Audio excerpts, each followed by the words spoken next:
Oh no, Jeffrey, it's happening again. He's in a social situation, but he's just not present. Inside of his mind, he's deep in thought. Are they looking? Are they judging? Wait, what if they don't like me? But what should I say next? I think of something funny. I'm bored, but like, I want them to like me. By being so socially anxious, Jeffrey actually comes across worse in social settings, even though he's spending more time thinking about this. His friends notice that he doesn't seem like he's actually here. He seems vacant. He seems deep in thought. This cycle of negativity just continues till Jeffrey just feels lonelier and lonelier.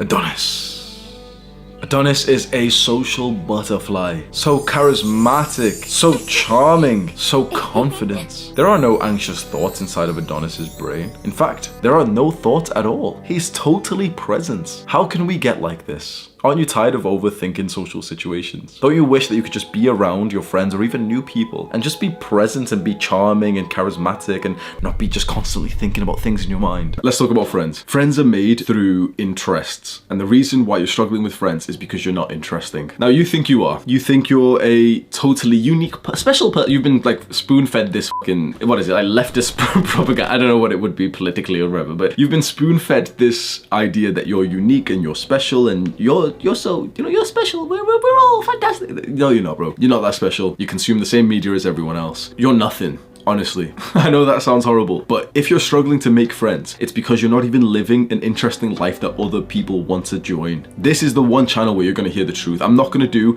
a video which is going to make you feel like all welcomed and accepted and, a guide to make friends for teenagers, and the title doesn't have any caps because that's what you fucking teenagers like on YouTube videos. I'm not going to sugarcoat shit for you. You're struggling to make friends only for a couple of reasons. One, your social skills are trash. Two, your life is boring. And three, you're probably kind of ugly. It's just how it is. You're probably not ugly. Like there's people who are like ugly in your school. You're probably like a 3 or a 4 out. You're probably like a 3 out of 10. And so the truth is that you don't bring anything to the table in terms of friendship apart from awkwardness. You're not going to be the one who invites them to the party, are you? Be honest. You're not the one hosting the parties. You're not the one hosting like the social get together because you don't have the confidence for that. You're a leech. And this is why you struggle to make friends, is because you are leeching value from other people. Now, everything I'm saying is harsh. And all the pussies have already clicked away because they don't, like, young people can't take any criticism. If you're still watching this and you're still thinking like, yeah, this guy sounds like a little bit of a dick, but he's probably right, then you've got my respect. Because you need to think right now, I am a leech. How do I stop being a leech? How do I be the one who actually gives, not takes, gives the value to this group? I'm telling you that when you think like that, you start to become the popular person. So there's 3 things that you can do to bring more value to the table and to make more friends. And the first one, the most important, which we can say is like step 0 of making friends, is to improve your social skills. So you need to level up your social skills. And the way that you do this, you got to learn them first. You've got to read the books. There's no shortcut around it. You have to read the social skills books that I'm going to recommend in a second. Read them and go out and purposely practice what you've just learned on your friends, on your teachers, on your classmates. And the one book that I highly recommend that you start with is How to Win Friends and Influence People by Dale Carnegie. This is like a legendary book. The amount of people that will recommend this book to you in the next few years is fucking insane. Remember what I just said, because it's going to happen, okay? In the next few years, this book is going to get recommended to you about 20 times. Now, you can read the book and you can go and buy it from Amazon. I'm not going to link it below, and just go buy it from Amazon. Or what I will do is I will link my Skillshare class of this book. So what I did was, this book has 30 principles, and I made a class, like a video lecture of all 30 principles, reading it out to you and then saying, okay, like this is how I would do it, this is what you should do, here's practical advice and everything. I'll link that below and you can watch it on Skillshare with they've got like a free trial, so you can maybe like go steal your parents' credit card. The second thing you can do to make more friends is attractiveness. And you can see here, in a weird way, you can be kind of chubby, but you just can't be skinny fat. It's like the worst body to be, like, by far. If you could be slim and lean and toned, you'd be doing well. Now, if you could be bulky, if you could like look like an athlete, you'd be doing for a fact, like the athletes in your school fucking do well in the social circle. And so that's what we want you to imitate. We want you to get into fitness. We want you to get into sports. We want you to get into the gym, into bodybuilding, into bodyweight workouts, just the push-up, pull-up, squats workouts, whatever it is. Just start training consistently every single week, like a couple times per week. And another part of attractiveness is your smell, your scent. Don't stink. Don't smell of curry, bro. My scent is like curry, and when the white guys would tell me that I'd smelt like curry, I thought they were just being racist. But like I realized now, like they actually weren't. Like I literally, like I sweat. My sweat smells like fucking fried chicken. Like my school bag especially used to smell like my home cooking. And that's normal. Your clothes are gonna smell like what your house smells like, and your house is gonna smell like what's cooking in the kitchen. And so if you're Asian, Caucasian or if you're any kind of like ethnic group. But the thing is, that stuff has a way bigger stench than a lot of other like normal foods in like the Western world, which means that your clothes, even your skin and your sweat will literally smell of food that you've been eating. And I know that we can, we can embrace our culture, and we absolutely should do. But the thing is, it's not like a pleasant smell. And so this is where two things you need: deodorant. So deodorant is literally like, what you're using like when you're doing sports. Spray a decent amount of that. And then you can get into aftershaves. Now that's something that I don't personally do. I potentially like would start, because I've heard good things about investing into like aftershaves. Now you probably already have done it. This is something that your father should teach you. So if I was you, I'd literally just go straight up to him and just ask him like for advice on it. Even if in your mind you think that, he'll be a bit of a dickhead, he'll say like, why, but whatever. Most fathers are pussies, but they also have this thing click inside of them which says like, oh shit, like, yeah, this is something I should have taught my child. Come on, son, let me show you, like in my bathroom, you've got this spray and this one and this one and this one. And you can at least try it. And if not, honestly, what I do is I just literally just go onto Amazon, search for like aftershave, after spray, and then just like choose one of them and just like hope it kind of smells nice. And finally, if you want to make a good amount of friends, there's one thing that you have to do, but you're probably not going to do because you're a bit of a pussy. You have to be the initiator. The initiator is the person who invites other people to do cool stuff. The reason why you're lonely, the reason why you feel like you don't have any friends, don't be a little bitch and just be honest. You would love it if a cool guy came up to you and invited you to do something fun. Of course you would, right? We all would. That's what you're waiting for. To make more friends, that's essentially what's in your mind. Like your mind believes that's the way to make friends, is essentially someone coming up to you and inviting you to do something fun because you're a little bitch. Imagine if you could be that guy. There's nothing stopping you from being that guy, that cool, fun guy who's inviting people to do cool stuff with it. Like, oh yeah, I'd love to. Like, thank you for inviting me. That's the power. And you might think, oh, but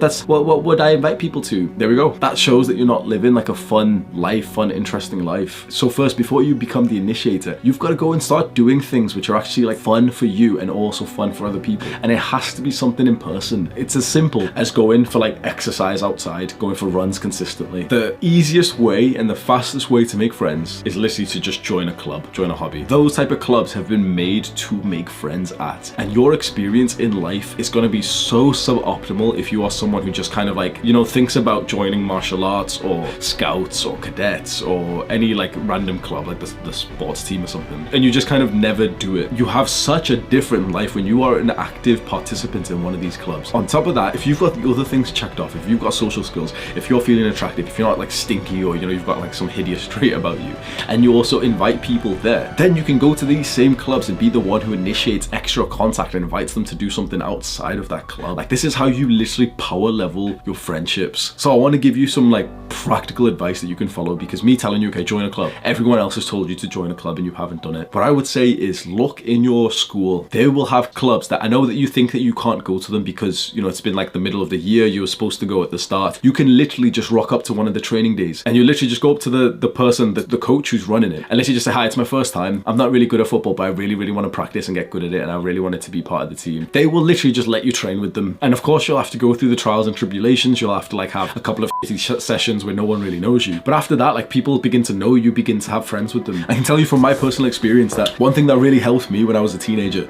was that I joined Army Cadets. I'll maybe have a picture of. Army Cadets is kind of like the advanced version of the Scouts. And I joined it when I was in high school. And instantly I'm around 20 people. And a bunch of those people were actually in my classes as well. I didn't even know that they go there, but I went. Ended up seeing them and we ended up speaking, and we're going on trips, and we're going on like 2 weeks. We're going camping and everything. That gave me a huge sense, extra friendship that was outside of school. And now the other thing that I've got is kickboxing. I go to kickboxing 3 times a week. I'm about to go 6 times a week. Just the 3 times a week sessions has made it that my social life and my sort of friendship need has been checked off, because I go for the 3 sessions and it's like I like everyone there, and everyone there seems to like me, and we all have like a laugh when we go. We all train with each other, we spar with each other, we hit each other and everything. And so when I go there, it's like I've actually felt like my need for like the social life has been ticked off, so I can stay completely focused on my work. I don't have to like be friends with guys who are like drinking and taking drugs. I'm getting my social life checked off from just going to the club. It's so valuable. And I know that it sounds like basic advice that you can't take right now. I know that you sound really like happy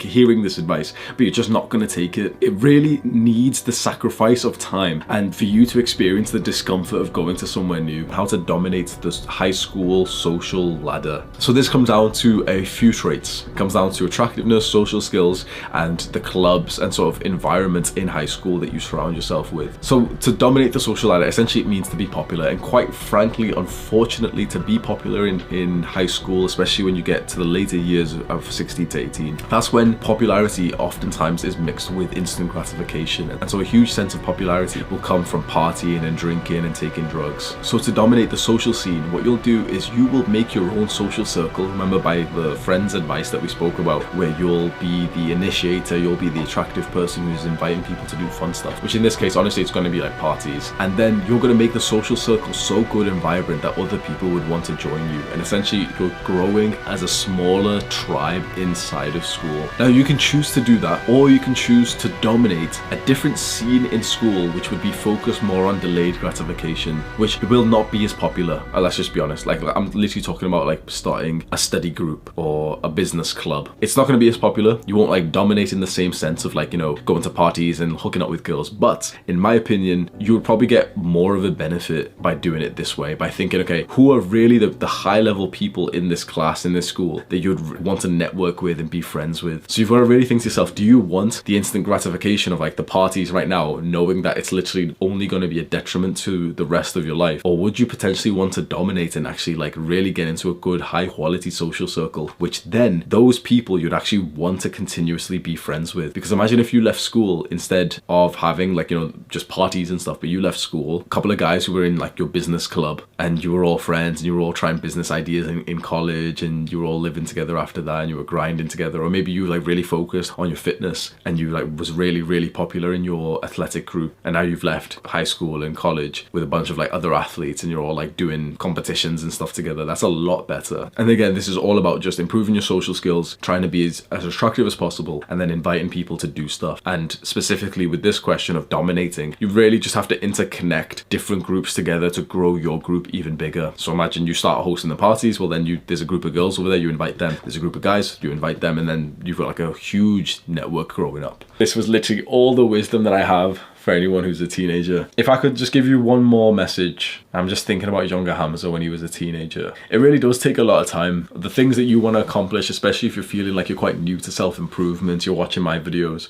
and you want to start exercising, building the body, you want to improve your mental health, you want to make some money and everything. If you're a teenager and you're trying to do these things, bro, you're so far ahead of me.